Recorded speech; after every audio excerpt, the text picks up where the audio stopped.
ప్రియులరా, మీ అందరికీ నా హృదయపూర్వక నూతన సంవత్సర శుభాకాంక్షలు. ఈరోజు దేవుడు మనకు అనుగ్రహించిన వాక్యము, వాగ్దానము యెహోషువ గ్రంథము 1వ అధ్యాయము 8వ వచనము. యెహోషువ గ్రంథము 1వ అధ్యాయము 8వ వచనము.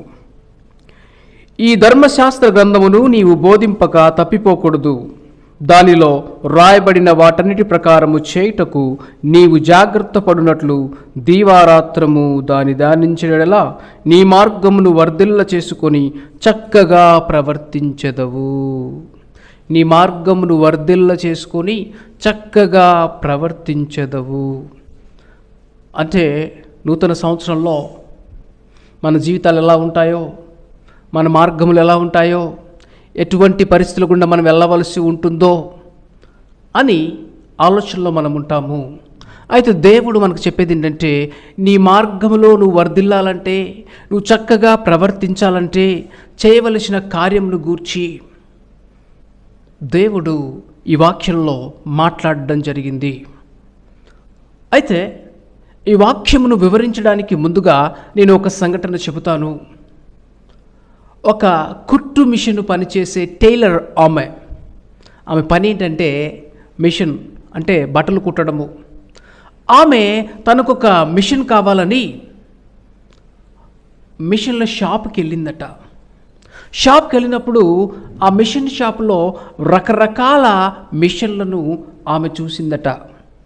ఆ మిషను అమ్మేవారు, అమ్మా ఇది ఈ కంపెనీ మిషను, అమ్మ ఈ కంపెనీ మిషను ఇలా వాడుకోవచ్చు, అలా వాడుకోవచ్చు అని చక్కగా చెప్పారట. అప్పుడు ఒక మంచి కాస్ట్లీ మిషను ఆమె కొనుక్కొని ఇంటికి వచ్చిందట. కొనుక్కొని ఇంటికి వచ్చిన తర్వాత ఆ మిషను తన అలవాటు పరంగా కుట్టే విధంగా కుట్టడం ప్రారంభించింది. అలా కుడుతూ ఉంటే ఏం జరిగిందంటే, ఆ దారం కాస్త చిక్కులు పడుతుందంట. ఆమె మనసులో అనుకున్నదట, అదేంటి, నేను ఈ మిషన్ని కొనేటప్పుడు ఇది కంపెనీ మిషను, చాలా మంచి మిషను, ఇలా కుట్టుకోవచ్చు అలా కుట్టుకోవచ్చు అని చెప్పారు, కానీ చూస్తే చిక్కులు పడిపోతుందని చెప్పి ఇబ్బందిగా ఫీల్ అయిపోయి ఆ షాప్ వ్యక్తికి ఫోన్ చేసిందట. ఫోన్ చేసేసి తిట్టడం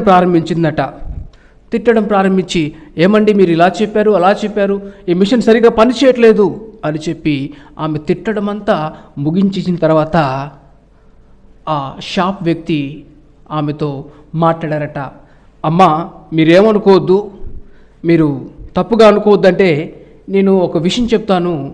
ఆ మిషన్ని మేము అమ్మినప్పుడు నీకు ఒక చిన్న పుస్తకం ఇచ్చామమ్మా. ఇచ్చారు. అయితే ఏంటంట, లేదమ్మా ఆ మిషన్కి ఆ చిన్న పుస్తకము మాన్యువల్, అంటే ఆ మిషను ఎలా వాడాలి, ఎలా ఉపయోగించాలి, ఎన్ని రకాలుగా ఉపయోగకరంగా ఉంటుంది అనే విషయాన్ని ఆ పుస్తకంలో రాసి ఉంటుంది. అవును, అయితే ఏంటంట, లేదమ్మా ఆ మిషన్ తయారు చేసిన వ్యక్తి అది ఎలా ఉపయోగపడుతుందో అని చక్కగా ఆ పుస్తకంలో రాశారమ్మా, మీరు ఒకసారి చదవండి. ఏంటి, నేను చదవాలా? నాకు ఎన్ని సంవత్సరాల ఎక్స్పీరియన్స్, అనేక సంవత్సరములుగా నేను మిషన్ కుట్టేదాన్ని, అది చదివి నేను చదవాలి. లేదమ్మా ఒక్కసారి ట్రై చేయండి, ఆ మాన్యువల్ చదివి తర్వాత మీరు ట్రై చేయండి, మీరు సీనియరే, మేము కాదంటలేదు, కానీ మీరు ఒకసారి ఆ మాన్యువల్ చదివిన తర్వాత ఆ మిషన్ కుట్టండి అని చెప్పారట. సరే నేను చదువుతానని చెప్పి ఆమె ఒప్పుకొని చదివినప్పుడు ఆ మిషన్ ఎలా వాడాలో, ఎన్ని రకాలుగా ఆమె కుట్టగలతో ఆమె తెలుసుకుందట. తెలుసుకున్న తర్వాత ఆమె చాలా సంతోషించిందంట. అసలు ఆ మిషన్కున్న ఉద్దేశము, ఆ మిషన్ తయారు చేసిన ఉద్దేశము ఆమెకు అర్థమైందంట. అవును ప్రియులారా, చాలాసార్లు మన జీవితంలో కూడా మనకున్న అనుభవంతో నాకు తెలుసు, ఎలా నడుచుకోవాలో నాకు తెలుసు, ఎలా మాట్లాడాలో నాకు తెలుసు, ఎలా ముందుకు సాగాలో నాకు తెలుసు, నాకెంతో అనుభవం ఉంది అని చెప్పి మనకు ముందు సాగడానికి, మన అనుభవంతో ముందుకు సాగడానికి మనం ప్రయత్నం చేస్తాము. అయితే చాలాసార్లు ఓటమి పాలవుతాం. ఏం చెయ్యాలో, ఎలా బ్రతకాలో, ఏ పని చెయ్యాలో, ఎలా మాట్లాడాలో, మన జీవితాన్ని సాఫీగా జయముగా ఎలాగ నడుపుకోవాలో మనకు తెలియదు. అయితే మానవులైన ఆ మిషన్ను తయారు చేసిన వ్యక్తి ఎలాగైతే మాన్యువల్ ఆ మిషన్ గురించి ఇచ్చారో, మానవులైన మనలను తయారు చేసిన దేవుడున్నాడు. మానవులైన మనలను సృష్టించిన దేవుడున్నాడు. మానవులైన మనకు ఎప్పుడు, ఎక్కడ, ఎలా, ఎందుకు, ఏం చేయాలి, ఏం చేయకూడదు, ఎలా ఉండాలి, ఎలా ఉండకూడదు అనే విషయాన్ని స్పష్టముగా ఒక మాన్యువల్ని దేవుడు మన కొరకు రాసి పెట్టాడు. ఆ మాన్యువలే ఈ యొక్క బైబిల్. అంటే బైబిల్ మనం చదివినట్లయితే మనం ఎలా ఉండాలి, ఏం చెయ్యాలి, ఏం చెయ్యకూడదు అనే విషయాన్ని మనము స్పష్టముగా తెలుసుకుంటాం. బైబిల్ మన జీవితములను కడుతుంది. ఎందుకంటే ఇది మానవులైన మనందరికీ మాన్యువల్. ఎవరమైనా కావచ్చు మనము. అయితే ఈ పుస్తకము దేవుడు తన ఆత్మ ద్వారా మన కొరకు రాసి ఉంచారు. అయితే ఈ పుస్తకము ఉంటే, ఈ పుస్తకం ఉన్న అనేకమైన ఇళ్లలోనే ఈనాడు సమస్యలు, పుస్తకం ఉన్న అనేకమైన క్రైస్తవ కుటుంబాల్లోనే విడాకులు, గొడవలు అనేకమైనవి జరుగుతున్నాయి. కారణం ఏంటి? పుస్తకం మాత్రం ఉన్నది కానీ వాటిని చదవటం లేదు. ఆమె పుస్తకం తీసుకెళ్ళింది, ఆ మిషన్ కొన్నామె, కానీ పుస్తకం పక్కన పెట్టేసి తన ప్రయత్నం తను చేసింది. క్రైస్తవ జీవితంలో కూడా ఎప్పుడైతే బైబిల్ దేవుని వాక్యమును మనం పక్కన పెట్టి మన జీవితాన్ని మనం జీవించడానికి, ముందుకు సాగడానికి ప్రయత్నిస్తామో మనం విసిగిపోతాం, వేసారిపోతాం, ఓడిపోతాం, మన చేత కాదు. అందుకనే ఎన్నో సంవత్సరములు జయించాలి, మీరు ఆ వాగ్దాన దేశాన్ని స్వతంత్రించుకోవాలి, మీరు అక్కడున్న ప్రాంతాన్ని దేవుడు మీకు స్వాధీనం చేయబోతున్నాడు అని చెప్పి దేవుడు వాగ్దానం చేసిన ఆ ప్రదేశానికి, ఇశ్రాయేలు జనాంగానికి దేవుడు తీసుకువెళ్తా ఉన్నప్పుడు అనేక సంవత్సరాలు ఎదురు చూసిన ఆ గొప్ప కార్యమును వారి యొక్క జీవితంలో చూడడానికి నాయకుడిగా ఎన్నుకొనబడ్డ యెహోషువతో దేవుడు చెబుతున్నాడు, నువ్వు నీ జీవితంలో వర్ధిల్లాలంటే, నీ మార్గంలో నువ్వు వర్ధిల్లాలంటే, నువ్వు చక్కగా ప్రవర్తించాలంటే నువ్వు చేయవలసిన పని ఏంటంటే ఈ ధర్మశాస్త్రం నువ్వు బోధింపగా తప్పిపోకూడదు. తర్వాత వాటన్నిటి ప్రకారము, దానిలో రాయబడిన వాటి ప్రకారం చేయుటకు నువ్వు జాగ్రత్త పడినట్లు దీవారాత్రము ధ్యానించాలి. నీ మార్గం నువ్వు వర్ధిల్ల చేసుకొని చక్కగా నువ్వు ప్రవర్తిస్తావు. అంటే నీ మార్గాన్ని నువ్వు వర్ధిల్ల చేసుకోవాలన్నా, నీ జీవితంలో నీకు జయము కావాలన్నా, అభివృద్ధి కావాలన్నా, నీవు విజయముగా ఉండాలంటే ఏం చేయాలన్న విషయాన్ని దేవుడు యెహోషువతో చెప్పాడు. యెహోషువ ముందు గొప్ప బాధ్యత ఉన్నది. యెహోషువ అనేక రాజ్యాలను జయించవలసిన అవసరత తన ముందున్నది. అయితే దేవుడు చెప్పాడు, నీవు వెళ్ళే మార్గంలో, నీవు చేసే పనిలో నీకు జయము కావాలంటే, నువ్వు వెళ్ళే మార్గంలో నువ్వు వర్ధిల్లాలంటే నీవు చేయవలసిన పని ఈ 8వ వచనము. అవును ప్రియులారా, కొంతమంది అంటారు జయము, ప్రతి విజయానికి వెనకాల ఒక స్త్రీ ఉంటుందని. మరి కొంతమంది ఏమంటారంటే విజయము, జయముదేముందండి, డబ్బుంటే అన్నీ ఉంటాయి, డబ్బుంటే విజయం ఉంటుంది, కాబట్టి డబ్బే విజయము అనుకునేవాళ్ళు కొద్దిమంది. అయితే ఇక్కడ మనం 2 విషయాలు చూస్తాము. ఒకటి వర్ధిల్లడము, అంటే ప్రాస్పర్, చక్కగా ప్రవర్తించదవు. ఆ మాట దగ్గర సక్సెస్ అంటే నువ్వు సక్సెస్ అవుతావు, ప్రాస్పర్ అవుతావు. అయితే చక్కగా ప్రవర్తించడము అనే తెలుగు మాట నిజంగా వర్ధిల్లడము ఒక ఎత్తు అయితే, చక్కగా ప్రవర్తించడం అనేది అది మరొక ఎత్తు. 2 కలిసి ఉండలేవు. చాలామంది వారు వర్ధిల్లే కొద్దీ చక్కగా ప్రవర్తించరు. నడకలో, పడకలో, జీవితంలో, ప్రవర్తనలో అనేకమైన మార్పులు చేర్పులు వస్తాయి. డబ్బున్నోళ్ళు కదండి కాబట్టి ఏదైనా చేస్తారు, వాళ్ళు ఏం చేసినా చల్లుతుంది అంటే చక్కగా ప్రవర్తించరు, ప్రవర్తన బాగుండదు. కానీ ఇక్కడ దేవుడు చెప్తున్నాడు, నువ్వు వర్ధిల్లుతావు, నీ ప్రవర్తన కూడా చక్కగా ఉంటుంది. యోసేపు చేసిన ప్రతి పనిని దేవుడు వర్ధిల్ల చేశాడు. యోసేపు చక్కగా ప్రవర్తించాడు. దేవుడు యోసేపుతో ఉన్నారు. కారణము, యోసేపు దేవునితో ఉండడానికి ఇష్టపడ్డాడు. అయితే డబ్బుతోనే విజయం అనుకుంటే ఒక వ్యక్తి ఏమని చెప్తాడంటే, డబ్బుతో మనము మంచము కొనవచ్చు కానీ నిద్రను కొనలేము. అవును కదా, మనకు తెలుసు కదా. డబ్బుతో మనం పుస్తకాన్ని కొనవచ్చు కానీ జ్ఞానాన్ని కొనలేము, తెలివిని కొనలేము. అలాగే ఆయన ఏమంటాడంటే, డబ్బుతో నువ్వు కళ్ళజోడును కొనుక్కోవచ్చు కానీ కంటి చూపును కొనలేవు. డబ్బుతో గడియారాన్ని కొనుక్కుంటావు కానీ సమయాన్ని కొనలేవు.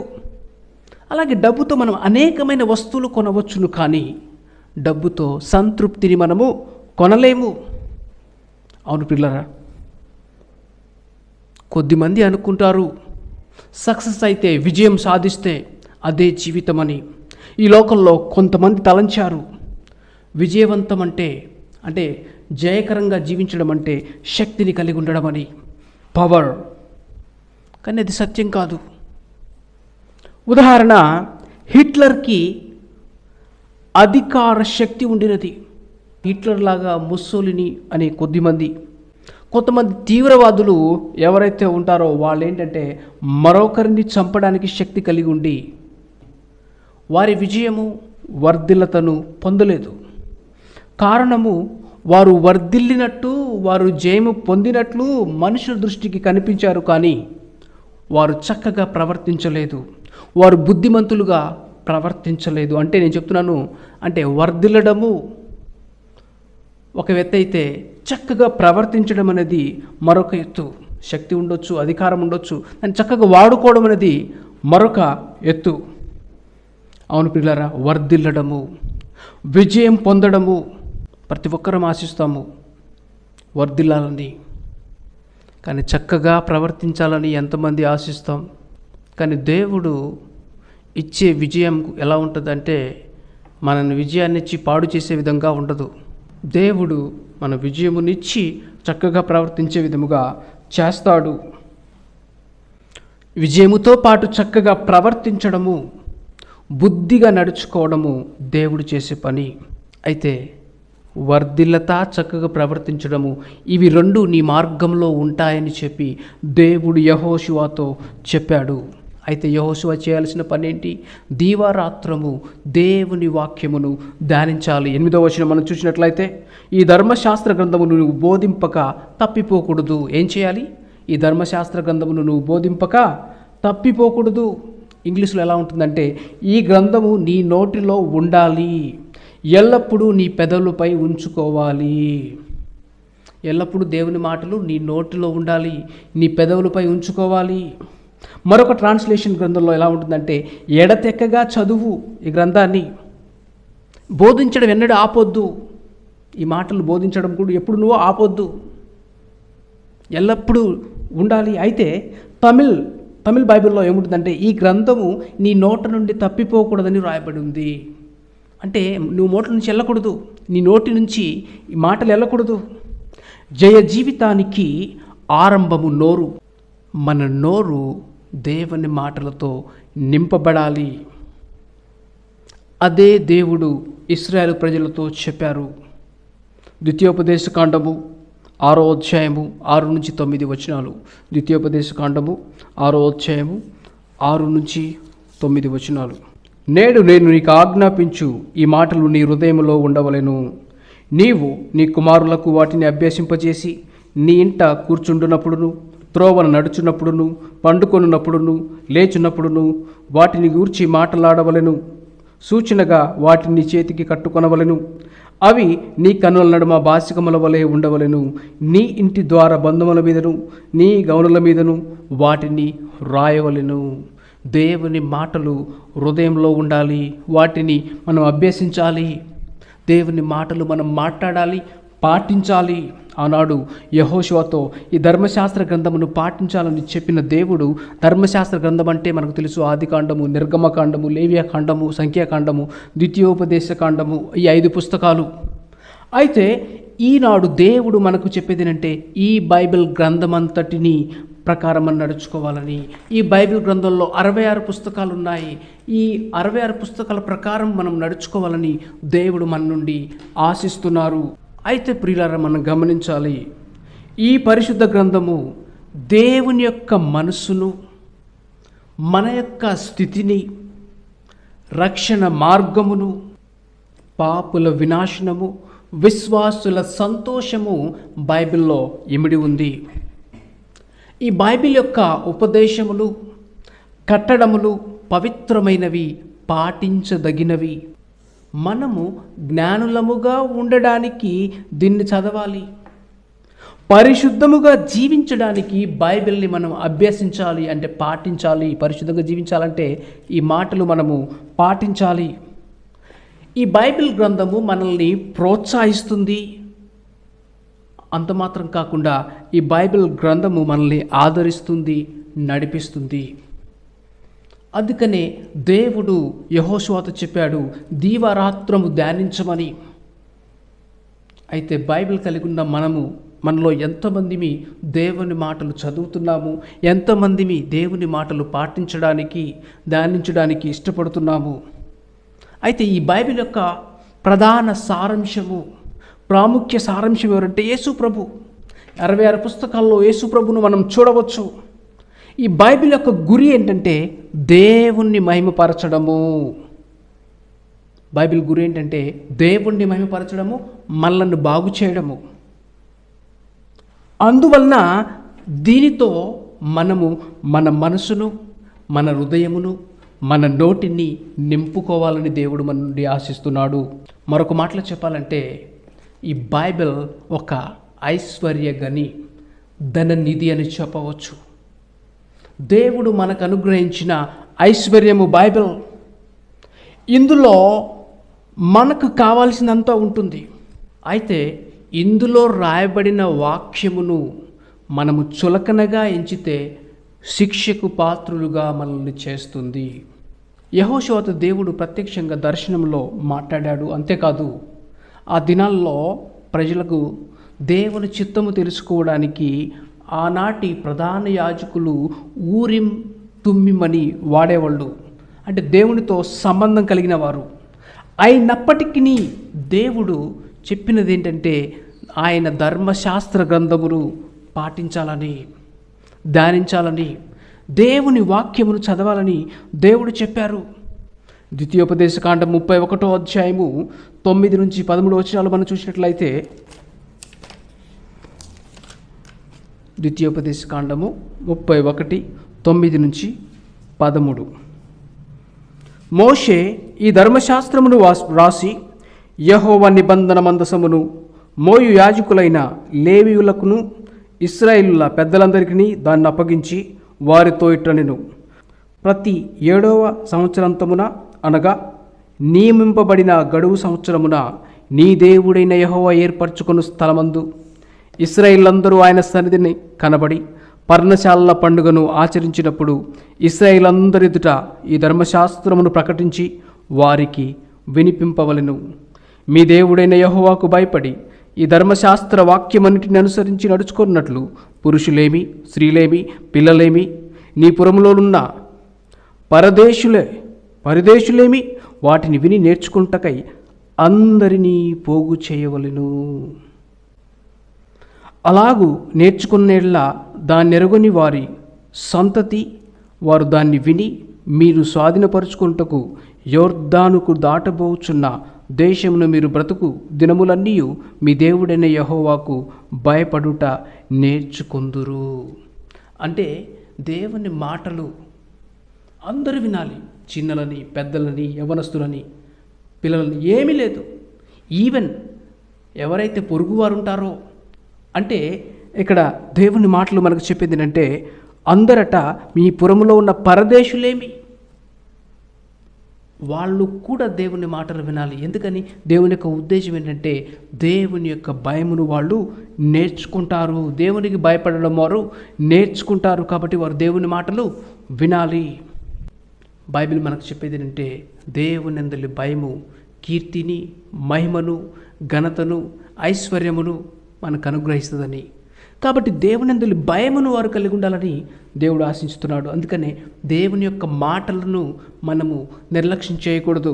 బైబిల్ మనకు స్పష్టంగా చెప్పేది ఏంటంటే 138వ కీర్తన, నీ నామమంతటి కంటే నీవిచ్చిన వాక్యమును నువ్వు గొప్ప చేసి ఉన్నావు. దేవుడు తన వాక్యమును తన నామమంతటి కంటే గొప్ప చేసి ఉన్నారు. అవును పిల్లరా, కాబట్టి దేవుని వాక్యము చాలా ప్రాముఖ్యమైనది. పాత నిబంధన కాలంలోనైనా క్రొత్త నిబంధన కాలంలోనైనా దేవుడు మానవం నుండి ఆశించేది ఏంటంటే మానవుడు దేవుని మాటలు వినాలని, దేవుని మాటలకు విధేయత చూపాలని. దేవుని మాట వినుట వలన, దేవుని మాటకు విధేయత చూపించడం వల్ల ఒక మనిషికి విశ్వాసం మొలుస్తుంది.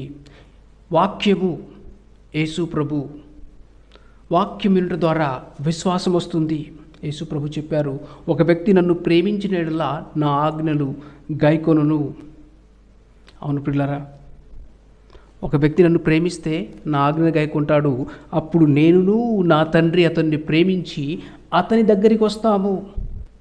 అవును పిల్లరా, మనము దేవుని వాక్యమును ప్రేమిస్తే దేవుడు మనతో ఉంటారు. అప్పుడు మనం వర్ధిల్లుతాము, అప్పుడు మనము చక్కగా ప్రవర్తిస్తాము. ఒక్కటి మనం గుర్తుపెట్టుకోవాలి, విజయం అనేది విధేయతకు బహుమానము. విజయం అనేది విధేయతకు బహుమానం. దేవుని మాటకు మనం విధేయత చూపిస్తే బహుమానంగా దేవుడు ఏమిస్తాడు? విజయమునిస్తాడు. దేవుని మాటకు విధేయత మనం చూపిస్తే బహుమానంగా దేవుడు మనకి ఏమిస్తాడు? వర్ధిల్లత ఇస్తారు. చాలామంది ఎక్స్పెక్ట్ చేస్తారు కదా, ప్రాస్పర్ అవ్వాలి, ప్రాస్పరిటీ అంటే ఎస్, దేవుడు చెప్పారు నువ్వు ప్రాస్పర్ అవుతావు. ఎప్పుడంటే దీవరాత్రము దేవుని వాక్యమును ధ్యానించినప్పుడు, దేవుని వాక్య ప్రకారం జీవించడానికి ఇష్టపడినప్పుడు. అయితే సగం విధేయత అవిధేయతతో సమానము. అంటే ఏదో కొంచెం దేవుడికి విధేయత చూపించడం దేవుడికి ఇష్టం కాదు, సంపూర్ణంగా. అందుకని ఆయన ప్రేమించే విషయంలో కూడా దేవుడు చెప్పేది అంటే నీ పూర్ణ మనసుతో, పూర్ణ హృదయంతో, పూర్ణ ఆత్మతో, పూర్ణ బలంతో ప్రేమించాలని.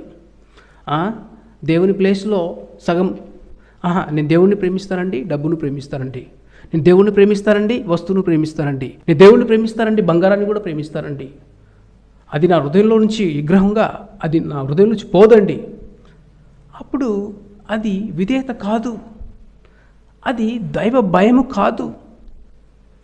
ఆయనకి ఇవ్వవలసిన విధేయత మనం ఇచ్చినప్పుడు దేవుడు మనకిచ్చేది ఎలా ఉంటుందంటే, మనం ఊహించు వాటికంటే, తలంచు వాటికంటే గొప్ప కార్యాలు చేస్తాడు దేవుడు.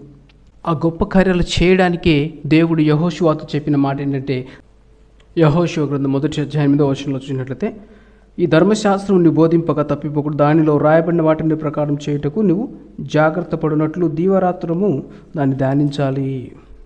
దీవరాత్రములు, డే అండ్ నైట్ ధ్యానించాలి. అయితే ధ్యానించడం అనే పదమును ఇంగ్లీష్ బైబిల్లో మెడిటేషన్ అని అంటారు.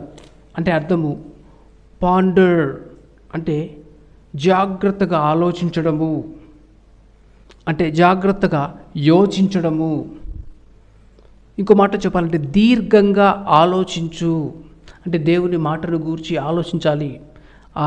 మనకు తెలిసిన దేవుని మాటను గూర్చి దీర్ఘంగా యోచించాలి. కానీ అదే హీబ్రూ భాషలో ఈ పదాన్ని ఏముంటుందంటే హగా అని అంటారు. ఇంకో మాటలో చెప్పాలంటే దీన్ని హగా అంటే అర్థం ఏంటంటే అట్టర్, ఉచ్చరించడం, పలకడం. లేదా మరొక మాటలో చెప్పాలంటే మటర్ అండర్ యువర్ బ్రెత్, అంటే శ్వాసలో దేవుని మాటలు, అంటే మనం ప్రార్థన చేసేటప్పుడు దేవుని మాటలు ఉపయోగించి చేస్తాం కదా, అలాగా శ్వాసలో వచించడం, శ్వాసలో పలకడం. దీన్ని మరొక మాటలో ఏం చెప్పామంటే వాక్యాన్ని ధ్యానించేటప్పుడు మనం మాట్లాడాలి.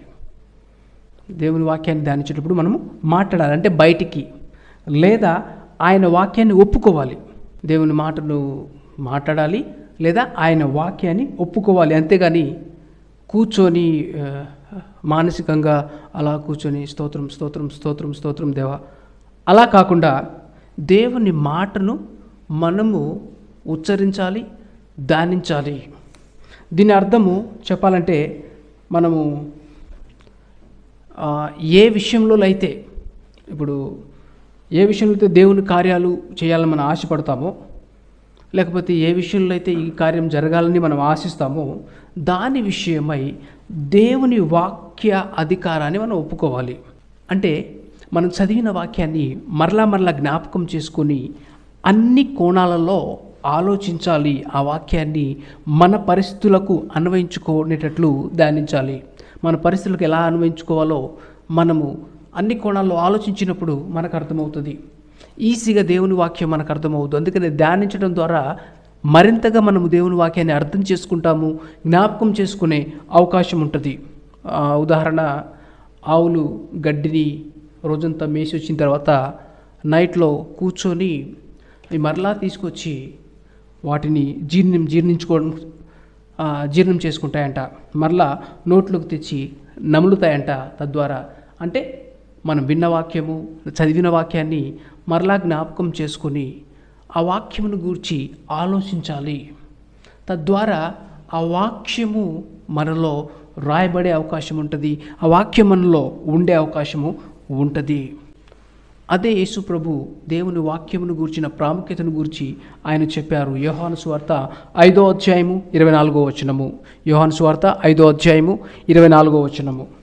నా మాట విని నన్ను పంపిన వాని యందు విశ్వాసముంచువాడు నిత్య జీవం గలవాడు. వాడు తీర్పులోనికి రాక మరణంలో నుండి జీవములోనికి దాటి ఉన్నాడని మీతో నిశ్చయముగా చెప్పుచున్నాను. నా మాట విని నన్ను పంపిన వాని యందు విశ్వాసించువాడు నిత్య జీవం గలవాడు. వాడు తీర్పులోనికి రాక మరణంలో నుండి జీవంలోనికి దాటి ఉన్నాడని మీతో నిశ్చయముగా చెప్పుచున్నాను. దేవుని మాట విని విశ్వసిస్తే నిత్య జీవము. ఏది ఏమైనా మనము దేవుని వాక్యాన్ని నమ్మినప్పుడు మన అపనమ్మకము నుండి, మన అవిశ్వాసము నుండి బయటకు వస్తాము. దేవుని వాక్యాన్ని మనం నమ్మినప్పుడు మన అపనమ్మకము నుండి, అవిశ్వాసము నుండి బయటికి రావడం మాత్రం కాదు, మనం విశ్వసించే వారిగా మారతాము. అందుకనే మనము దేవుని వాక్యాన్ని ఎంత అధికముగా ధ్యానిస్తామో అంతగా మనము దేవుని వాక్యాన్ని అర్థం చేసుకుంటాము, దేవుని వాక్యాన్ని జీవించే అవకాశం ఉంటుంది. తద్వారా దేవుని వాక్యము మనకు చక్కగా ప్రవర్తించడానికి, మన మార్గంలో మనం వర్ధిల్లడానికి దేవుడు మనకు సహాయం చేస్తారు. అది మాత్రం కాదు, దేవుని వాక్యమును మనం ధ్యానించడం ద్వారా ధన్యులుగా మనం మారే అవకాశం ఉంటుంది. బైబిల్ మనకు చెప్పేది ఏంటంటే యాకోబు పత్రిక 1వ అధ్యాయము 22 నుంచి 25 వచనాలు. యాకోబు పత్రిక 1వ అధ్యాయము 22 నుంచి 25. యాకోబు పత్రిక 1వ అధ్యాయము 22 నుంచి 25 వచనాలు. మీరు వినువారు మాత్రమై ఉండి మిమ్మల్ని మీరు మోసపుచ్చుకొనుకోకుండా వాక్య ప్రకారం ప్రవర్తించువారై ఉండుడి. ఎవడైనను వాక్యమును వినువాడై ఉండి దాని ప్రకారము ప్రవర్తింపని వాడైతే వాడు అద్దములో తన సహజ ముఖమును చూచుకొని మనిషిని పోలి ఉన్నాడు. వాడు తన్ను చూచుకొని అవతలకు పోయి తానెట్టివాడు వెంటనే మరిచిపోవును గదా. అయితే స్వాతంత్రము నిచ్చు సంపూర్ణమైన నియమములలో తేరిచూచి నిలకడగా ఉండువాడెవడో వాడు విని మరచువాడు కాక క్రియను చేయువాడై ఉండి తన క్రియలో ధన్యుడవుతాడు. మనం చేసే పనిలో ధన్యులం అవ్వాలంటే దేవుని వాక్యమును విని మర్చిపోయే వారం ఉంటే ఉపయోగం లేదు. క్రియ జరిగించే వారముగా ఉండాలి, పాటించే వారముగా ఉండాలి. దేవుని వాక్యము మనము పాపము చేయకుండా ఉండునట్లు మనకు సహాయం చేస్తుంది. అందుకనే నేను పాపము చేయకుండా ఉన్నట్లు నా హృదయంలో దేవుని వాక్యమును దాచుకొని ఉన్నాను అని బైబిల్ మనకు సెలవిస్తూ ఉంది. మరొక మాట, క్రీస్తు వాక్యము మీలో సమృద్ధిగా నివసింపనీవుడి. అంటే దేవుని వాక్యం మనలో నివసించాలి. ఏదో జస్ట్ విన్నాను, వదిలేశాను, ఈ చెవులో విన్నాను, ఈ చెవులో తీసేశాను, ఏదో బైబిల్ చదవాలి కాబట్టి చదివాను, ఒక 5 నిమిషాలు ఉదయం చదివాను, ఈరోజు బైబిల్ చదివావా అంటే చదివాను అని చెప్పడానికి చదివాను, లేకపోతే ఈరోజు ప్రార్థన చేసావా, ప్రార్థన చేశాను అని చెప్పాలి కాబట్టి ఒక 2 నిమిషాలు చేశాను. దానివల్ల మనకు ఏ ఉపయోగము లేదు. మన జీవితంలో దానివలన వర్ధిలతో మనం చక్కగా ప్రవర్తించడమో, మన జీవితాలు బాగుపడడమో జరగదు. మన జీవితాలు బాగుపడాలంటే, మనం విజయవంతమైన జీవితాన్ని కలిగి ఉండడానికి దేవుడు మన నుండి ఆశించేది అంటే నా మాటలు నువ్వు ధ్యానించు. అదే దేవుడు మన నుండి ఆశించేది. అంటే దేవుని వాక్యం మనలో నివసించాలట, అంటే మనలో ఉండాలి, అంటే మనం జీవించాలి, దాని ప్రకారం మనము బ్రతకాలి. మనం చేసే ఉద్యోగం అవ్వచ్చు, వ్యాపారం అవ్వచ్చు, విద్యార్థులైతే చదువు అవ్వచ్చు, మనకు అనేకమైన బాధ్యతల్లో ఉండవచ్చు, లేకపోతే చేసే టీచింగ్ బోధనలో ఉండవచ్చు. ఇంకా చెప్పాలంటే మనము దేవుని మాటలను ధ్యానించాలి. ధ్యానించడం వల్ల మనం మన ఇళ్లలో చక్కని కుమారులుగా, చక్కని కుమార్తెలుగా మనం ఉండే అవకాశం ఉంది.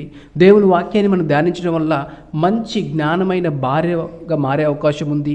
మంచి భర్తగా ఎలా ఉండాలో కూడా మన జీవితంలో మనం చూడవచ్చు. మంచి అన్నదమ్ముల్లాగా, అక్క చెల్లెల్లాగా వాక్య ప్రకారం జీవించినప్పుడు మన జీవితంలో మనం చక్కగా ప్రవర్తించడం మాత్రం కాదు, మన జీవితం ఇతరులకు ధన్యకరంగా మారిపోయే అవకాశం ఉంది. అయితే అసలు విజయం అనేది మన జీవితానికి ఎప్పుడు వస్తుందంటే దేవుని చిత్తము. దేవుని చిత్తం ఏంటి? దేవుని మాట ప్రకారం మనం చేయడమే. దేవుని మాటకు మనం విధేయత చూపించడం, దేవుని చిత్తము తెలుసుకొని దాన్ని చేయడమే. మరొక మాటలో చెప్పాలంటే విజయం అంటే మనందరి పట్ల దేవుని చిత్తం ఏంటంటే ఎవరు నశించిపోవడం దేవుని చిత్తం కాదు, అందరూ అంతటా మారు మనసు పొందాలనేది దేవుని యొక్క చిత్తము ప్రతి ఒక్కరి పట్ల ఎప్పుడైనా అదే. తర్వాత అందరం పరిశుద్ధులుగా ఉండాలనేది దేవుని యొక్క చిత్తము, నిర్దోషులుగా ఉండాలనేది కూడా దేవుని యొక్క ఉద్దేశము. అయితే దేవుడు మనల్ని సృష్టించిన ఉద్దేశం ఏంటంటే ఆయన యొక్క ప్రణాళిక మన జీవితంలో నెరవేర్చబడాలని. ఆయన ప్రణాళిక, ఆయన ఉద్దేశం ఏంటంటే మనం రక్షించబడము, మనం పరిశుద్ధులుగా మారడము, మన ద్వారా ఆయన నామానికి మహిమ రావాలనేది ఆయన యొక్క ఉద్దేశము. అయితే దేవుడు మనకిచ్చిన తలాంతులను మనం కనుగొని వాటి ప్రకారం వారిని సరిగా మనం వాడాలి. దేవుని నామ మహిమార్థమై వాడాలని దేవుడు మన నుండి ఆశిస్తున్నాడు. అసలు దేవుడు మనం సృష్టించింది మనం జయ జీవితం కలిగి ఉండాలని, జయించే వారిగా ఉండాలనిదే. అయితే మనకు ఒకటి అర్థం అవ్వాలి, దేవుడు మనకిచ్చే, బైబిల్ మనకిచ్చే విజయము, ఈ లోక విజయము వ్యత్యాసము. రెండిటికి మనము పోల్చి చూడకూడదు, అదే కన్నుతో మనము చూడకూడదు. మనం బైబిల్లో చూసినట్లయితే విజయమును గూర్చి బైబిల్ మనకు చెప్పేది ఏంటంటే 2 కొరింథీయులకు రాసిన పత్రిక 2వ అధ్యాయము 14వ వచనము. 2 కొరింథీయులకు రాసిన పత్రిక 2వ అధ్యాయము 14వ వచనం. మా ద్వారా ప్రతి స్థలమందును క్రీస్తును గూర్చిన జ్ఞానం యొక్క సువాసనను కనపరచుచు ఆయన యందు మమ్మల్ని ఎల్లప్పుడూ విజయోత్సవంతో ఊరేగించుచున్న దేవునికి స్తోత్రము. ఆయన యందు ఎల్లప్పుడూ విజయోత్సవముతో ఊరేగించుచున్న దేవునికి స్తోత్రము.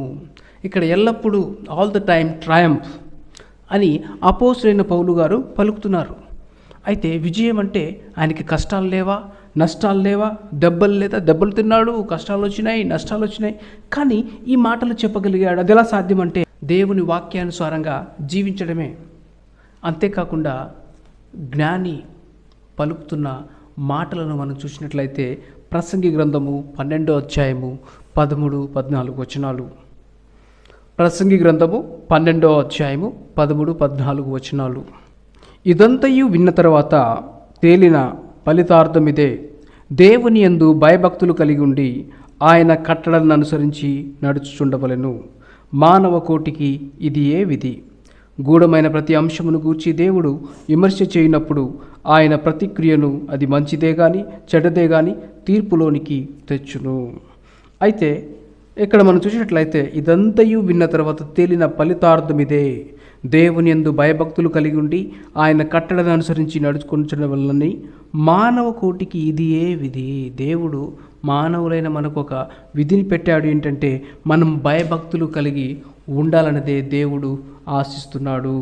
ఈ సత్యాన్ని దేవుడు 500 సంవత్సరాల క్రితమే యెహోషువకి నేర్పించాడు. దీవారాత్రము దేవుని మాటలు ధ్యానించాలి, అందుకు నువ్వు జాగ్రత్త పడు. మన జీవితంలో కూడా మనం జయమును చూడాలంటే, మన జీవితంలో కూడా మన అభివృద్ధిని చూడాలంటే, మన జీవితంలో కూడా మనం వర్ధిల్లతను చూడాలంటే తాళపు చెవి ఏంటంటే ఈ వాక్యమే. దేవుని వాక్యమును మనము ధ్యానించే వారముగా ఉండాలి. దేవుని వాక్యమును మనం ధ్యానించే వారిగా ఉండాలి. అదే మనం చూస్తాము కీర్తనలు 1వ అధ్యాయంలో. కీర్తనలు 1వ అధ్యాయము. దుష్టుల ఆలోచన చొప్పున నడవక, పాపుల మార్గం నిలవక, అపహాసకులు కూర్చుండ చోట కూర్చుండగా, యెహోవా ధర్మశాస్త్రమునందు ఆనందించుచు దీవారాత్రము దాన్ని ధ్యానించువాడు ధన్యుడు. అతడు నీటి కాలువన నాటబడిన వాడై ఆకువాడక తన కాలమందు ఫలమిచ్చు చెట్టు వలె ఉండును. అతడు చేయనదంతయు సఫలమగును. దుష్టులు అలాగునుండగా గాలి చెదరగొట్టు పొట్టు వలె ఉందురు. కాబట్టి న్యాయమనుషులు దుష్టులను, నీతిమంతులు సభలో పాపులు నిలవరు.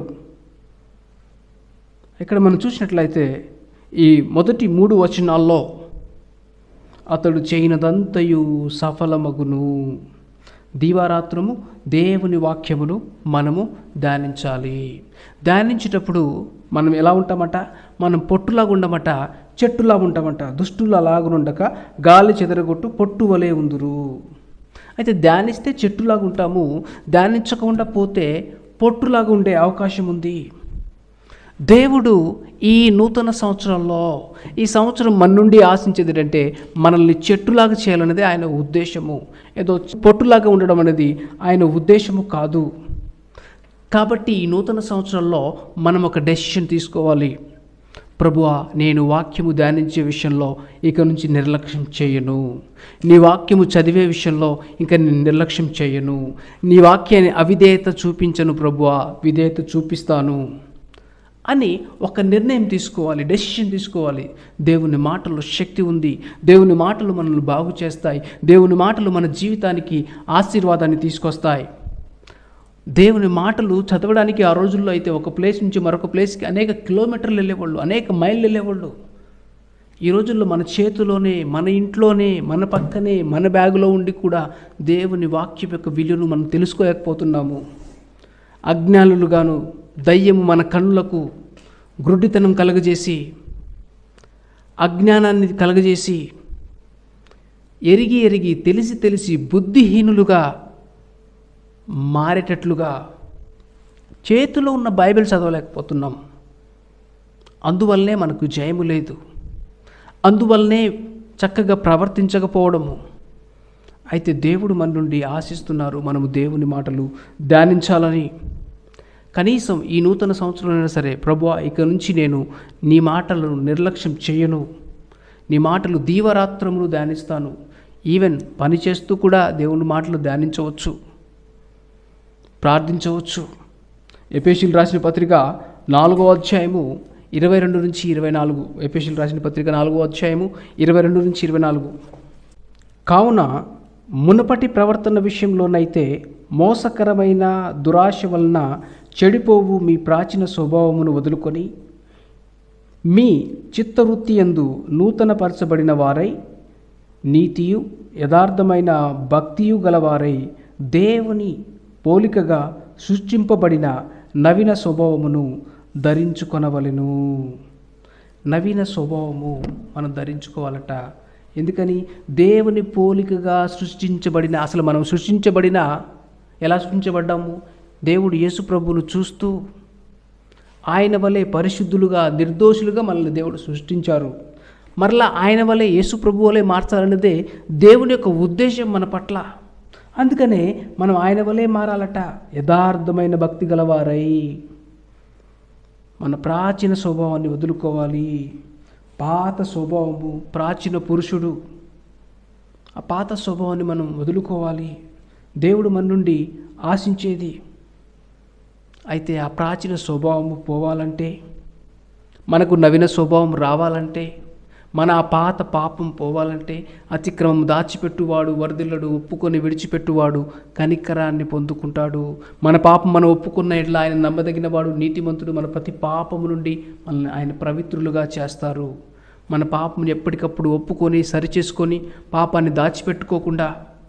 ఎందుకంటే దేవుని వాక్యాన్ని దాచిపెట్టే వ్యక్తి హృదయంలో పాపం ఉండదు. పాపం ఉన్న చోట దేవుని వాక్యం ఉండదు.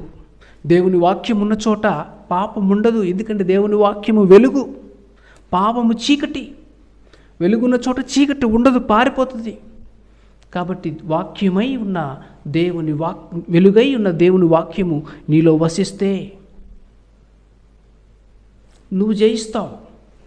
అతిక్రమము దాచిపెట్టువాడు వర్ధిల్లడు, ఒప్పుకొని విడిచిపెట్టువాడు కనికరాన్ని పొందును. దావీదు తన అతిక్రమములను దాచిపెట్టుకోలా, ఒప్పుకున్నాడు, కనికరాన్ని పొందుకున్నాడు. తర్వాత తన జీవితాన్ని దేవుడు దీవించారు. కానీ సౌలు అతిక్రమము దాచిపెట్టుకోవాలనుకున్నాడు. తన జీవితంలో చక్కగా ప్రవర్తించలా, దయ్యంలాగా ప్రవర్తించాడు. సౌలు తన అతిక్రమాన్ని దాచిపెట్టుకోవాలనుకున్న ప్రతిసారి తనలోనే ఏదో చీకటి వచ్చి, చెడ్డ ఆత్మ వచ్చి దావీదుని చంపాలనుకున్నాడు.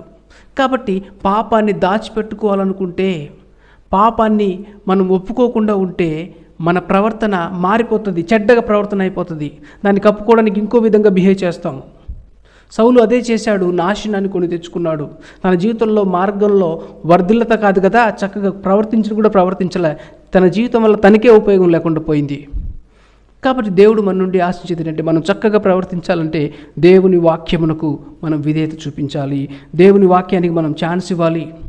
ఒకసారిట జవహర్లాల్ నెహ్రూ గారు ఆయన మంత్రిగా ఉన్నప్పుడు మరొక మంత్రి తన గదిలోకి వచ్చారట. మరొక మంత్రి గారు జవహర్లాల్ నెహ్రూ గారి గదికి రాగానే ఏదో చెడ్డ వాసన వచ్చిందంట. ఏదో చెడ్డ వాసన రాగానే అది గ్రహించి నెహ్రూ గారు ఆ మంత్రి గారి సాక్షులు మార్చుకోమని చెప్పి ఆ సాక్షులు తీసేసి కొత్త సాక్షులు ఆయనకి ఇప్పించారట.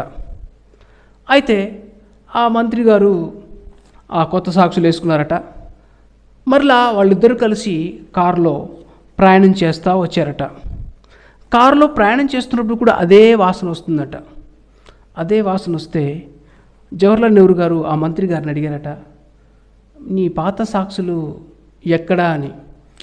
ఎక్కడ అంటారేంటయ్యా, భద్రంగా నేను నా ప్యాకెట్లోనే దాచిపెట్టాను అని చెప్పారట. అవును పిల్లలు, మనలో అనేకులు మరలా ఆ పాత రోత ప్రాచీన స్వభావాన్ని విడిచిపెట్టకుండా దాచుకోవడానికి ఇష్టపడే వాళ్ళమైతే దేవుడు చెప్పేది ఏంటంటే, ఆ పాత రోత, ఆ పాత అలవాట్లను విడిచిపెట్టాలని. లేకపోతే మనం వర్ధిల్లలేము. ఆ పాత రోత జీవితాన్ని విడిచిపెట్టాలి, లేదంటే మనము వర్ధిల్లతను చూడలేము. కాబట్టి దేవుడు మన నుండి ఆశించేది ఏంటంటే, పాతవి గతించాలి మన జీవితంలో. నూతనమైన కార్యాలు జరగాలంటే దేవుని మాటకు మనం విధేయత చూపించాడు. అసాధ్యమంటే యేసు ప్రభువును మనము సొంత రక్షకునిగా అంగీకరించాలి. మన జీవితంలో నూతన స్వభావము, నూతన హృదయము, మారు మనసు, నూతనమైన మనసు కావాలంటే మనం యేసు ప్రభువును సొంత రక్షకునిగా అంగీకరించాలి.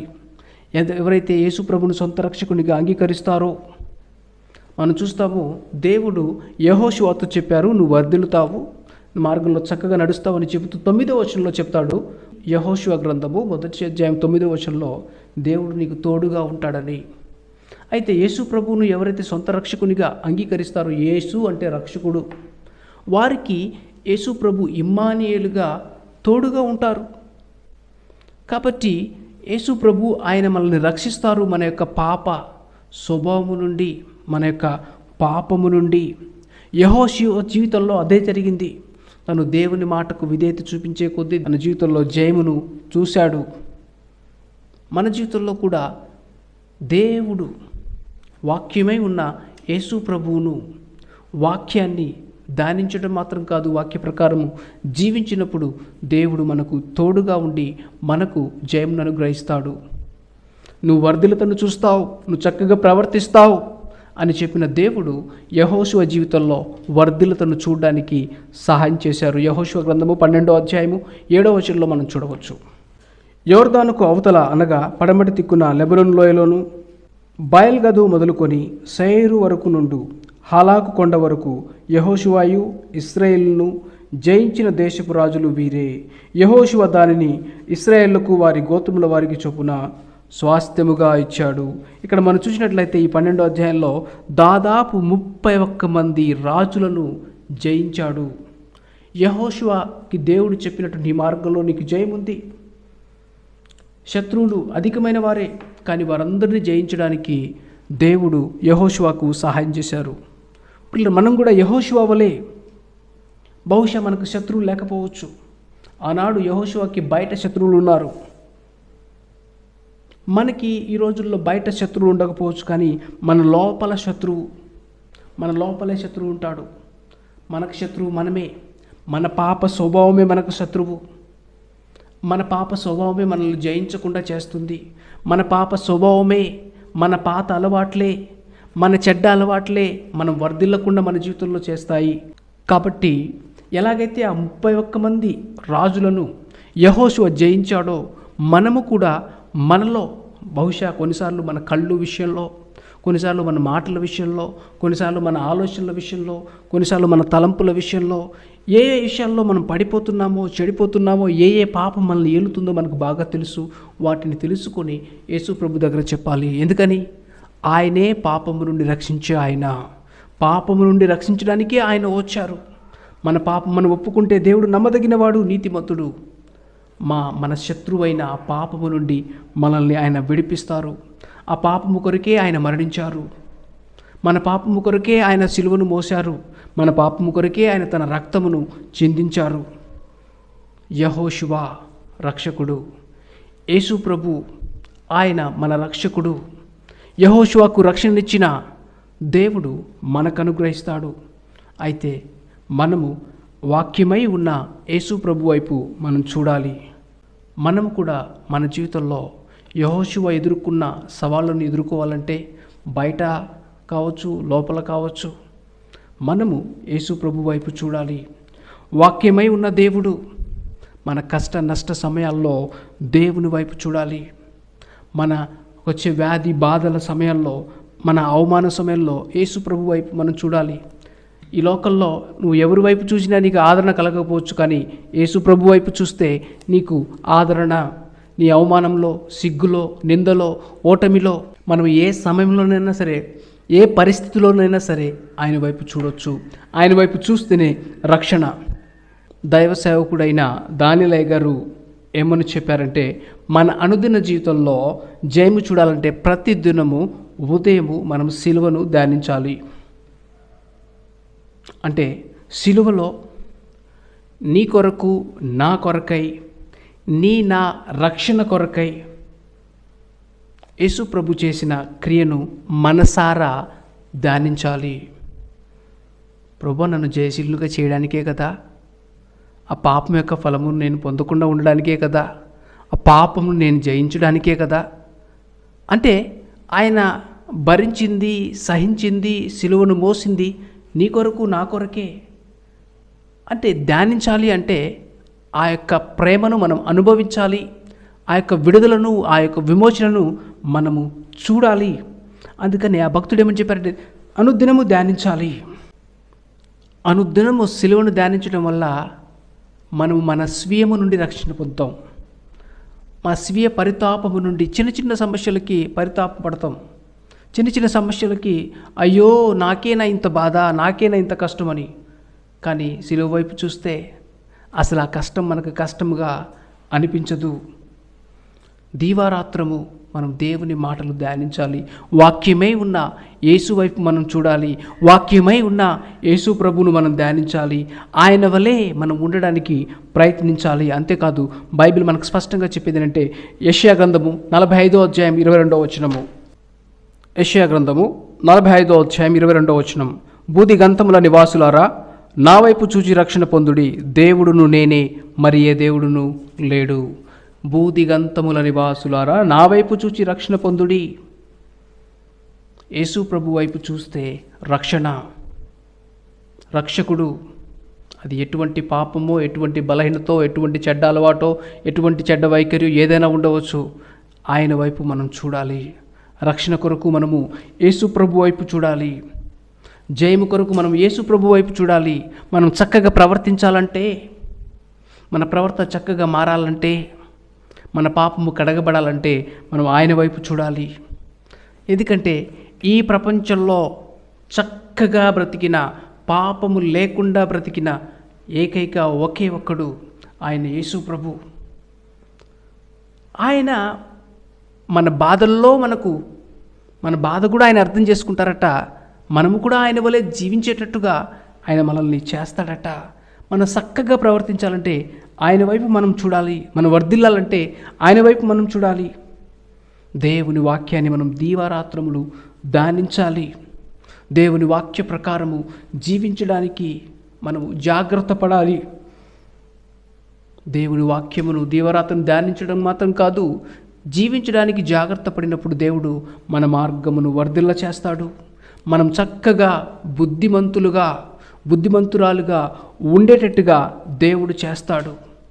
కాబట్టి ఈ సంవత్సరంలో మన మార్గంలో మనం వర్ధిల్లడానికి మనం చక్కగా ప్రవర్తించి మన జీవితం ద్వారా దేవుని నామమునకు మహిమ వచ్చే విధముగా, మన ప్రవర్తన ద్వారా దేవుని నామానికి మహిమ వచ్చే విధముగా దేవుడు తన వాక్కును మన హృదయంలో వసింపచేయనట్లు, దేవుని మాటలు మనం చదువునట్లు, ధ్యానించినట్లు, దేవుని వాక్య ప్రకారం జీవించడానికి మనం ఇష్టపడినట్లు, దేవుని వాక్యానికి విధేయత చూపించే కృప పరిశుద్ధాత్మ దేవుడు తన ఆత్మను మన పైన కుమ్మరించి దేవుని వాక్యమునకు విధేయత చూపించి తద్వారా ఆయన స్వభావమును, ఆయన ఇచ్చే జయమును, దేవుడిచ్చే వర్ధిలతను, ప్రియుడా నువ్వు ఆత్మలో వర్ధిల్లుచున్న ప్రకారము అన్నిటిలో వర్ధిల్లుతావు.